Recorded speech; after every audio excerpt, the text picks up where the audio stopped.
Satu orang putih mai duduk di gelugong ni. Sahabat kita bawa pergi rumah saya. Dia bukan sebarangan orang putih. Ada lagi ada. Tak ada lah, balik negeri dah. Dia mai di rumah. Dia buat lagu nak cakap Melayu, dia buat lagu macam dia ni nak ambil tahu pasal Islam apa. Satu soalan dia bagi, dia nak kilas kita. Dia kata dia tak faham. Dia kata,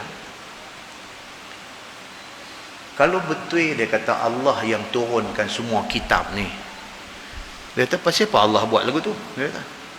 Saya kata maksud macam mana? What do you mean? No. Dia kata Taurat tu dia panggil Torah. Torah ni siapa buat turun? Saya kata Allah lah. Dia kata Zabur siapa buat turun? Allah lah. Okey, dia kata ni orang-orang Islam kata Injil, Bible. Dia kata siapa buat turun? Dia kata Allah lah. Dia kata kalau Allah yang bawa turun kitab ni semua, awak Allah tak bawa turun satu kitab daripada awal dulu semua orang ikut. Tanya soalan tu.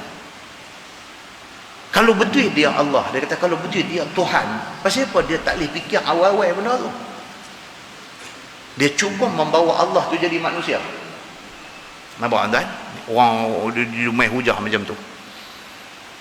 Macam kita lah, kita kata simple tu. Tinggal saat bab tu tinggi sangat, kita bawa bab simplenya. Kita kata kan, pen drive ataupun thumb drive tu, pasal apa dulu mula-mula keluar dulu 256 lepas tu lama baru keluar 1 gig, 1 gig. Pen drive tu 1 gig. Dia punya apa dia panggil capacity dia 1 gig. Lah ni berapa lah? 32 apa lah ni, dah ratus-ratus gig lah ni. Satu pen drive ni berapa paling tinggi lah ni, ada dekat PC depo berapa? 512 GB. Okey? Dah ada orang tanya, dia kata awak orang dulu tak reti nak reka ke bagi jadi 500 GB ni? Tak reti reka ke?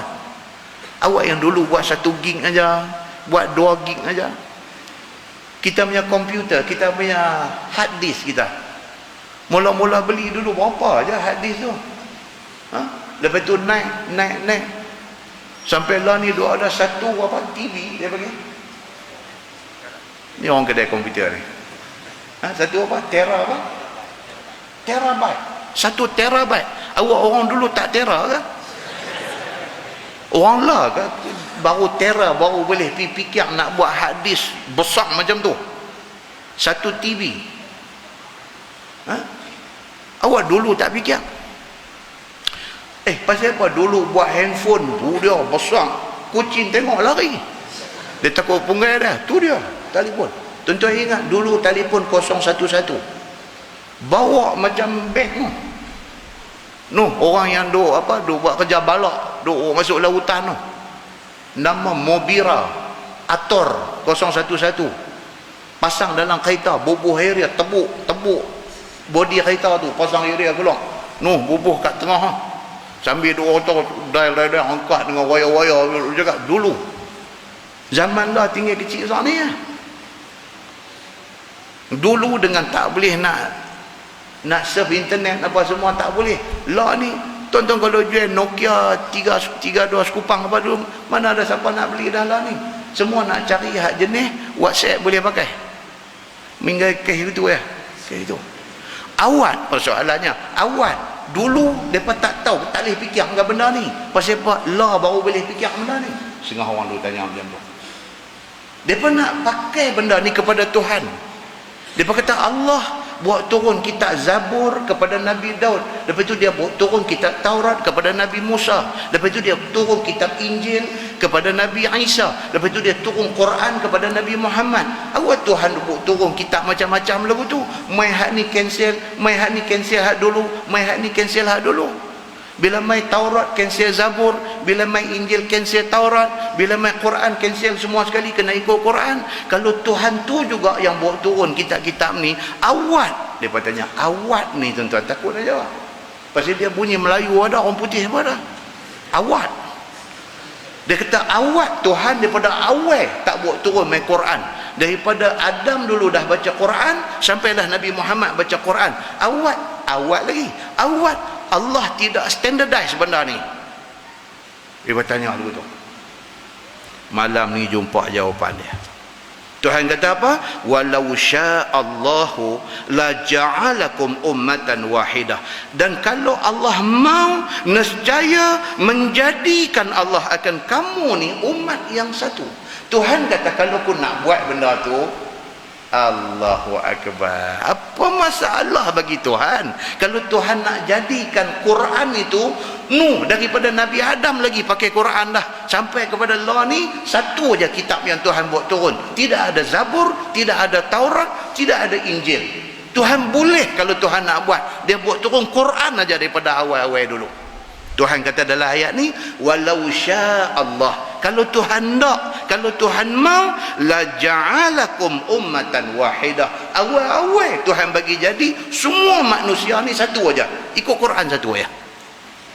Kalau Tuhan mau, Tuhan boleh buat. Tuhan kata, yakni dijadikan semua manusia ni atas syariat yang satu, ikut Quran aja.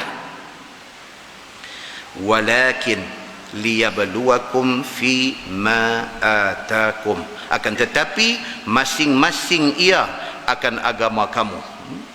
Akan tetapi dia kata Allah turunkan kitab-kitab dan syariat-syariat yang berbeza kepada masing-masing umat. Saja Tuhan buat macam tu. Saja Tuhan turunkan Zabur kepada Nabi Daud. Saja Tuhan turunkan Taurat kepada Nabi Musa. Saja Tuhan turunkan Injil kepada Nabi Isa. Dan akhirnya Allah turunkan Quran kepada Nabi Muhammad sallallahu alaihi wasallam. Tuhan boleh kalau dia nak bagi semua orang standard pakai Quran satu aja. Tapi saja Tuhan kata, aku turunkan kitab yang berbeza, syariat yang berbeza, kepada Nabi yang berbeza, kepada umat yang berbeza. Tuhan kata saja aku buat macam tu dengan tujuan supaya mencoba ia akan kamu pada barang yang mendatang ia akan kamu daripada syariat yang berlainan. Supaya dengan turunnya syariat yang berbeza ini, Allah boleh test umat-umat ini, mereka beriman tak dengan Allah. Okey, dia duduk zaman Nabi Musa, dia duduk pegang Taurat. Tiba-tiba main Nabi Isa, Allah buat turun Injil. Dengan turunnya Injil, syariat Taurat sudah tak boleh pakai. Tuhan nak tengok berapa orang yang beriman dengan Allah. Bila Allah perintahkan suruh ikut Injil, mereka tinggal Taurat dan mereka ikut Injil. Berapa orang sanggup buat macam tu? Tuhan nak test, nak tengok berapa orang yang sanggup macam tu. Pasal apa? Pasal dalam Taurat, pasal dalam Injil sudah sebut tentang benda yang nak mai akan datang. Taurat sudah sebut tentang Nabi Muhammad. Taurat sudah sebut nama Nabi Muhammad, sudah disebut di dalam Taurat. Injil sudah sebut tentang Nabi Muhammad. Injil sudah sebut nama Nabi Muhammad di dalam Injil. Allah dah bagi tahu dah bila Nabi Muhammad mai bawa Quran, ulama-ulama Taurat dan ulama Injil tahu tak Nabi Muhammad ni betul? Tahu tak tahu? Mereka tahu pasal mereka dah hafal dah Taurat dengan Injil tu. Di situ Allah nak test keimanan mereka. Mereka memilih untuk tidak beriman. Mereka nak memilih untuk nak kekal dengan apa yang mereka duk pegang. Mereka memilih untuk tolak Nabi Muhammad. Sedangkan cerita Nabi Muhammad dan Quran sudah ada dalam kitab yang dia duk pegang. Dan sampai ke tahap mereka pindah kitab mereka. Bila mai cerita tentang Nabi Muhammad, mereka potong. Cerita pasal Nabi, bahkan di dalam Taurat, di dalam Injil, tuan-tuan, bukan sahaja sebut Nabi Muhammad dan nama Nabi Muhammad, disebutkan sifat-sifat Nabi Muhammad. Nabi Muhammad ni sifat dia macam mana, macam sebut dah. Dan mereka dah baca dah. Dan bila Nabi Muhammad mai, rahib mereka, pendeta mereka, alim kitab mereka ni tengok Nabi Muhammad, dia tally balik dengan sifat-sifat yang disebut dalam Injil, dalam Taurat. Mereka tahu kata Nabi Muhammad itulah yang disebut sebagai Nabi akhir zaman. Mereka memilih untuk tidak beriman. Tujuan Allah turun kitab dan syariat berbeza kerana nak test, nak cuba mereka ni, nak tengok sejauh mana mereka nak beriman kepada Allah Subhanahu wa ta'ala ataupun tidak.